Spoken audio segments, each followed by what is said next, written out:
월초 예배 나오신 우리 귀한 성도님들을 환영하고 축복합니다. 오늘 이 시간 말씀 보겠습니다. 오늘 하나님의 주신 말씀은 로마서 12장 1절에서 2절 말씀입니다.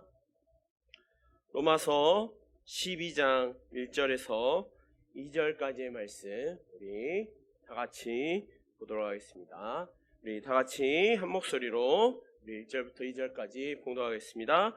그러므로 형제들아, 내가 하나님의 모든 자비하심으로 너희를 권하노니 너희 몸을 하나님이 기뻐하시는 거룩한 산 제물로 드리라. 이는 너희가 드릴 영적 예배니라. 너희는 이 세대를 본받지 말고 오직 마음을 새롭게 함으로 변화를 받아 하나님의 선하시고 기뻐하시고 온전하신 뜻이 무엇인지 분별하도록 하라. 이상은 하나님의 말씀입니다. 아멘. 할렐루야. 오늘 이 귀한 시간 로마서 12장 1절에서 2절의 말씀을 통하여서 온전한 예배자가 되자라는 제목으로 우리 말씀을 나누려고 합니다. 제가 야구를 좋아해서 가끔 야구 이야기를 좀 할 때가 있습니다. 야구 선수라면 누구나 가고 싶은 최고의 곳이 있습니다. 바로 미국에 있는 메이저리그라는 곳입니다. 이곳은 전 세계에 야구를 한다고 말하는 선수들은 모두 다 가고 싶어하는 굉장히 귀한 곳입니다. 그리고 최고의 선수들만 모여있는 곳입니다. 그렇게 메이저리그에 뛰는 선수들은 단 하루라도 이곳에서 뛰는 것을 굉장한 명예이자 영예라고 생각합니다. 제가 처음 야구를 알고 미국 메이저리그라는 곳을 알게 되었을 때 이곳에 세계 최고의 선수들이 모여있는 곳이기에 그들의 훈련 역시 뭔가 다른 최고의 것이겠구나라고 생각했었습니다. 그런데 이 최고의 선수들이 모인 곳의 훈련이 이런 저의 기대와는 달리 공을 던지고 받고 공격하고 수비하는 매우 기초적인 것들만 한다는 것을 알 때 오히려 실망하게 되었습니다.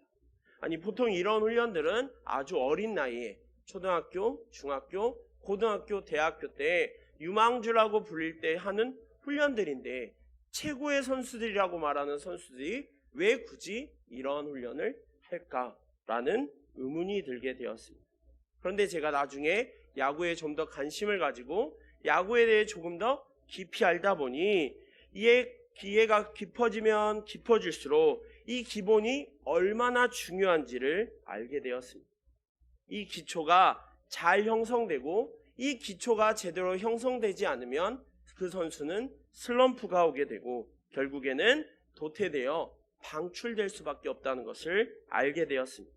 그러기에 세계 최고인 선수임에도 불구하고 이런 선수들이 매일 이런 기초적인 훈련을 끊임없이 반복한다는 것입니다.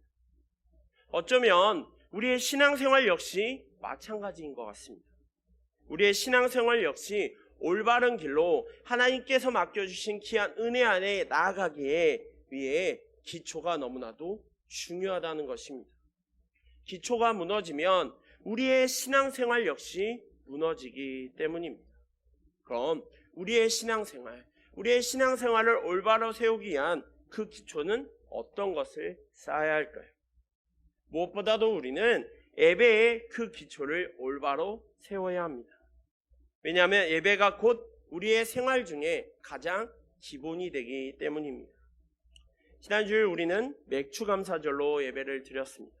그리고 그 절기라는 것은 춤을 추는 축제의 장이라는 의미와 함께 기쁨을 예배를 드려야 함에 대하여 말씀을 통하여 들었습니다.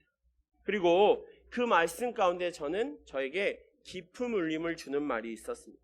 바로 어떤 마음으로 예배를 드리냐라는 말이었습니다. 물론 매 순간 최선을 다하여 드려지는 예배 가운데 드리고 있지만 이 말씀을 듣고 나서 제가 월초 예배를 준비하면서 나의 예배의 모습, 내가 지금 드리고 있는 이 예배의 모습은 과연 어떠한가? 그리고 올해 초 가졌던 나의 마음, 하나님을 향한 나의 마음은 변하지 아니하고 계속해서 온전하게 지켜지며 예배를 드리고 있나라는 생각을 거듭 하게 되며 오늘 이 말씀을 묵상하게 되었습니다. 그리고 우리의 신앙생활의 기초는 무엇보다도 온전한 예배이며, 이것이 만약에 무너진다면 건축물의 기초가 부실함으로 인하여 그 건축물이 무너지듯 우리의 신앙생활 역시 반드시 무너질 수밖에 없다는 것을 깨닫게 되었습니다. 특별히 우리가 오늘 읽은 말씀, 이 말씀은 기독교인이라면 누구나 한 번 이상은 들어보았을 만큼 굉장히 유명한 말씀입니다. 그리고 이 말씀은 우리 기독교 세계관에 있어서 너무나도 내관과 같은 매우 중요한 구절입니다. 우리가 오늘 읽은 이 로마서라는 성경은 가장 신학에서 가장 신학적인 평가를 받는 책이라고 말합니다. 마치 건축물로 말하자면 골조와 같은 역할을 담당하는 교리서에 해당되는 것입니다. 바울 사도는 1장에서 11장까지의 내용에 기독교의 너무나도 중요한 교리를 다루고 있습니다. 그리고 12장에 들어와서 실천의 사항, 그 교리를 기반으로 한 마땅히 우리가 해야 할 실천 사항을 대하여 일하고 말씀하고 있습니다. 그래서 사도 바울은 우리가 어떻게 그리스도인이 되었는지를 말씀하고 난 후 이제는 예수 그리스도를 믿어 구원을 받고 하나님의 자녀가 된 자로서 어떻게 이 받은 복음을 구체적으로 우리의 실생활 가운데 적용하며 살아야 하는 것인가에 관해 지금 말씀하고 있습니다. 그럼 우리는 무엇을 가장 먼저 기초로 쌓아야 할까요? 특별히 오늘 말씀을 통하여 우리 신앙생활 가운데 너무나도 기초가 되는, 기본이 되는 예배가 하나님의 기쁨이 되기 위해서 우리는 어떻게 해야 하는지를 살펴보며 은혜 받는 시간 되기를 소망합니다. 첫째로 하나님께서 기뻐하시는 예배가 되기 위해서는 우리가 산 제물로 영적 예배를 드려야 합니다. 우리 1절 말씀을 살펴보니 1절에서 사도 바울이 이렇게 말합니다. 너희 몸을 하나님이 기뻐하시는 거룩한 산 제물로 드리라. 이는 너희가 드릴 영적 예배니라 라고 말합니다. 자, 여기서 이 영적 예배라는 것은 이치에 맞는 분별력이 있는 성경적인 예배라는 뜻을 가지고 있습니다. 그리고 여기서 말하는 이 영적 예배에 관해서 예수님께서 요한복음 4장 24절에 이렇게 말씀하십니다. 하나님은 영이시니 예배하는 자가 신령과 진정으로 예배할지니라 라고 말씀하셨습니다. 한마디로 이 영적 예배는 단순한 형식적인 예배가 아니라 성령의 감화가 있는 예배여야 한다는 것입니다. 예배는 교회가 움직이는, 교회가 살아 숨쉬는 숨통과 같은 폐와 같은 역할을 담당합니다. 교회가 건강하기 위해서는 바로 이러한 건강한 예배가 있어야 한다는 것입니다. 그리고 그 예배는 경건하면서도 성령의 감화가 있는 예배가 되어야 합니다. 솔로몬의 1,000번제는 이러한 영적의 예배의 한 예라고 볼 수 있습니다. 또한 우리 예수님의 십자가의 죽으심에 그래서 그 예배의 원형을 찾을 수 있습니다. 예배에 성공하는 자가 우리 모든 사람이 신앙생활에 성공할 수 있다는 것입니다. 그러기에 예배는 우리가 살아가는 우리 기독교의 최대의 보배이자 우리 신앙의 생활의 기초가 된다는 것입니다. 또한 예배는 하나님과 성도의 귀한 만남의 시간입니다. 중세 로마 가톨릭 교회가 어느 순간 타락하고 곁길로 세속을 쫓아 나갔습니다. 거기에 여러 가지 이유 있겠지만 가장 큰 이유는 그들에게 그 기초 예배가 타락함으로 인하여 그들은 급속히 부패하였습니다. 그러기에 종교개혁자들은 이러한 예배의 개혁을 위하여 말씀을 붙잡고 그들은 나아갔던 것입니다. 그러기에 마태복음 22장 37절의 말씀과 같이 예수께서 가라사대 내 마음을 다하고 목숨을 다하고 뜻을 다하여 주 너의 하나님을 사랑하라 라고 말씀하셨듯이 우리는 우리의 몸을 하나님의 영광을 위하여 하나님의 뜻을 위하여 거룩한 산 제사로 드리는 마음으로 나아가야 합니다. 여기서 특별히 이 몸이라는 말은 단순히 우리가 말하는 살과 뼈로 이루어진 육체를 의미하지 않습니다. 그것은 우리의 전 인격을 의미합니다. 그런 점에서 우리의 구체적인 삶 전체를 의미한다고 말할 수 있습니다. 그러니까 지금 바울이 일상의 구체적인 삶 전체를 하나님이 기뻐하시는 거룩한 산제사로 드리는 것이 곧 영적 예배라고 말하고 있는 것입니다. 이것은 단순히 교회 안에서 영적 예배라는 장소가 어떤 특정한 장소의 한계를 초월하여 우리가 매일매일 맞이하는 구체적인 일상 속에서 드려지는 모든 예배를 말하고 있습니다. 구약시대에는 이러한 하나님께 예배드리는 귀한 제사를 드릴 때 장소의 제한이 있었습니다. 처음에는 성막에서, 그리고 예루살렘 성전에서 그 제사를 드렸습니다. 하지만 그리스도인들은 하나님의 놀라운 은혜로 그리스도인 그 몸 자체가 성령이 임하는 거룩한 하나님의 성전입니다. 따라서 우리는 어디에 있든지 무엇을 하든지 어느 곳에 가든지 하나님께 예배드림으로 나아가야 합니다. 그것이 곧 우리 그리스도인으로서 성도로 부름받은 자로서 우리의 일상적인 모든 처소가 예배의 장소가 된다는 것입니다. 많은 사람들, 특별히 하나님을 믿는다고 말하는 몇몇 사람들이 교회 안에만 예배를 드리는 곳이라 생각하며 세상과 전혀 구별되며 살아가는 사람이 있습니다. 아니, 구분되며 살아가는 사람이 있는 것이죠. 그러니까 교회 안에 이 예배라는 것이 교회만이 거룩한 하나님의 방주요, 교회만이 하나님의 통치가 임하는 하나님의 나라인 것을 은연중으로 의식하며 나아갑니다. 그리고 공적인 예배 시간에만 온전히 예배드리는 것 같고 그 외의 일상의 모습에는 전혀 무기력한 모습을 보이는 사람 역시 많다는 것이죠. 근데 이것은 하나님이 우리에게 원하시는 우리의 몸을 거룩한 산 제사로 드리라는 그 하나님의 말씀과는 전혀 상반된 말씀입니다. 왜냐하면 우리가 드릴 이 영적 예배는 교회에서 드리는 공적인 행위뿐만 아니라 우리의 삶 가운데 우리가 거하고 우리가 처하는 모든 곳곳마다 우리의 삶 속에서 전체적으로 행해야하는 모든 행위를 포함하기 때문입니다. 그러기에 우리 그리스도인은 우리가 살아가고 있는 일상의 모든 삶이 예배라는 것을 인식하며 더욱더 우리의 삶을 거룩하게 살아가야 합니다. 가끔 주님을 믿지 않는 한 사람을 만나게 되면 그 사람이 꼭 이런 얘기를 할 때가 있습니다. 사실 이 이야기를 들을 때 나는 그렇지 않나? 라는 생각과 함께 굉장히 조금 부끄러울 때가 있습니다. 그 사람이 야, 너희들은 뭔가 이제 형이어서요. 너희들은 뭔가 교회에 있으면 예배를 뭔가 좀 거룩해 보이는데 예배의 문만 나오면, 교회의 문만 나오면 오히려 우리보다 더 아닌 것 같아 라고 말을 한 적이 있습니다. 제가 왜? 뭐 그래? 우리는 항상 하나님의 뜻 가운데 살아 라고 말하면서도 한편으로는 혹시 내가 그런 사람은 아닌가? 내 모습 가운데 하나님을 의지하며 하나님만을 바라보는 그 예배의 삶이 아닌 구분된 삶을 살고 있지는 않는지 다시 한번 생각하게 되었습니다.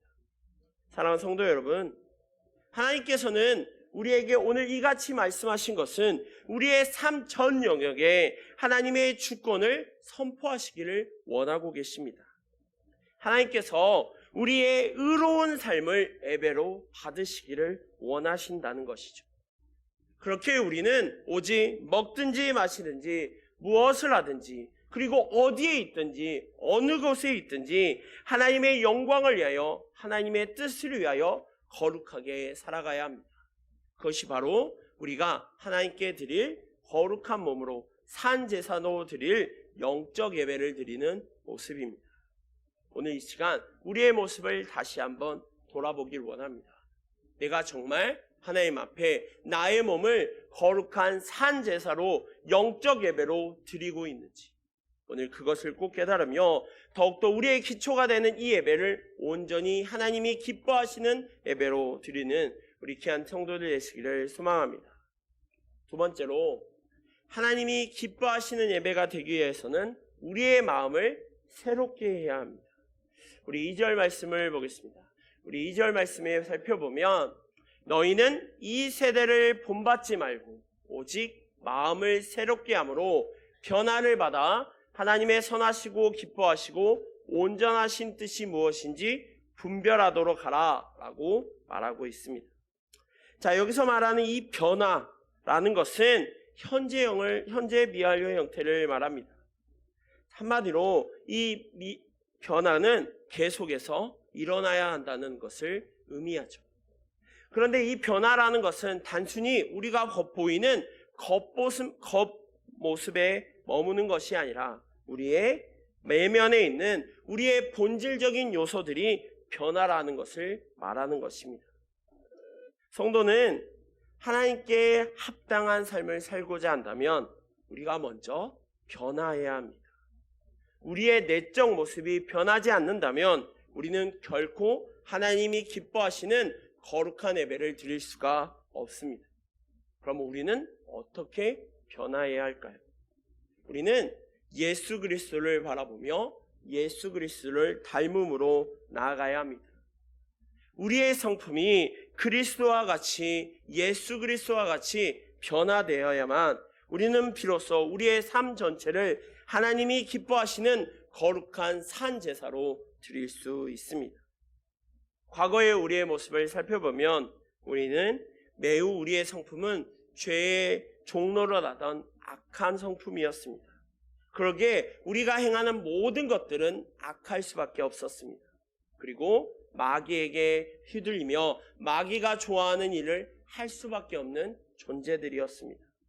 그렇지만 하나님께서 우리를 너무나도 사랑하셔서 예수 그리스도를 보내시고 그분의 십자가의 죽으심을 통하여 우리는 하나님의 거룩한 백성, 하나님의 거룩한 자녀라는 구원의 선물을 받았습니다. 그렇게 우리는 그로 인하여 하나님의 놀라우신 은혜로 말미암아 예수 그리스도의 희생으로 말미암아 우리가 오직 예수 그리스도를 닮아갈 때 우리의 성품은 변화될 것입니다. 그리고 그 변화됨으로 말미암아 우리는 하나님을 온전히 기뻐하시는 예배를 드릴 수 있는 것입니다. 그런데 이러한 모습이 결코 쉽지 않습니다. 우리의 마음 가운데 여전히 죄성이 있어서 우리도 모르게 자꾸 예전으로 자꾸 마귀가 원하는 모습으로 돌아가려고 합니다. 그리고 곳곳에서 행해지는 이 마귀의 유혹에 넘어질 때가 너무나도 많습니다. 그러면 이것을 이기기 위해 우리는 무엇을 해야 할까요? 우리의 힘으로, 우리의 지혜로, 우리의 지식으로 그것을 할 수 있을까요? 오직 이 모든 것들을 해결하실 분, 오직 성령님 한 분만을 의지하며 나아가기를 소망합니다. 성령을 의지하며 나아갈 때 우리는 오직 하나님의 영이신 성령님만을 의지하며 나아갈 때 우리는 더욱더 변화됨으로 나아갈 수 있습니다. 사랑하는 성도 여러분, 정말로 우리의 삶 가운데 하나님이 기뻐하시는 거룩한 예배를 드리기를 원한다면 우리의 마음을 변화시키시길 소망합니다. 그것은 우리의 힘이 아닌 더욱더 성령님을 의지하며 성령님의 인도함에 따라 우리의 마음을 변화시키길 소망합니다. 성령께서 우리를 가르치시고 훈계하시는 그 깊은 내면의 소리, 세미한 음성을 들으시기를 소망합니다. 그리고 우리의 죄성을 슬퍼하시며 우리의 연약함을 탄식하시는 그 소리에 귀 기울이시기를 소망합니다. 그럴 때 우리는 그 조그마한 소리, 언제나 우리와 함께 하시며 우리를 움직여주시는 그 성령님의 음성을 들으며 나아갈 때 우리는 더욱더 우리의 놀라운 마음 가운데 큰 변화가 임할 줄 믿습니다. 사랑하는 성도 여러분, 예배라는 말은 하나님께 절하다라는 의미가 있습니다. 절할 때 마음 가운데 하나님을 공경하여 그 앞에 절하겠다는 간절한 소원이 있어야 하고 절하는 대상에 대한 분명한 인식이 있어야 합니다. 한마디로 하나님이 나의 모든 것, 내 일상의 모든 것들을 책임져 주시며 나에게 무한한 자비와 은혜를 베풀어 주시고 그리고 우리를 위하여 오래 참으시고 의로우시며 거룩하신 분임을 기억하며 나아갈 때 우리는 온전히 주님 앞에 예배드리며 나아갈 수 있습니다. 정말로 귀한 성도 여러분, 우리가 예배드릴 때 신령과 진정으로 온전한 마음으로 예배드리기를 소망합니다. 하나님이 기뻐하시는 거룩한 산 제물로 우리의 모든 삶 가운데 예수 그리스도의 향기를 나타내는 삶을 통하여 예배의 모습이 나타나기를 소망합니다. 또한 정말로 하나님이 기뻐하시는, 하나님이 원하시는 그러한 성품으로, 예수 그리스도를 담는 성품으로 변화되어 하나님을 온전히 기쁘게 하드리는, 온전히 하나님의 이름을 높이는 거룩한 예배드리는 성도들이 되시길 소망합니다. 기초가 없으면 그 어떤 건물도 무너집니다. 우리의 신앙생활 역시 기초가 무너지면 우리의 신앙생활 역시 무너질 수밖에 없습니다. 우리의 신앙생활의 기초가 되는 그 예배를 더욱더 강구하며 더욱더 원하며 나아가길 소망합니다. 특별히 8월 훈련의 날을 맞아 저희들이 더욱더 예배를 사모함으로, 예배를 강구함으로, 예배에 온전히 더욱더 헌신함으로 나아가는 우리 귀한 성도들 되시기를 간절히 소망합니다. 시간 기도하겠습니다.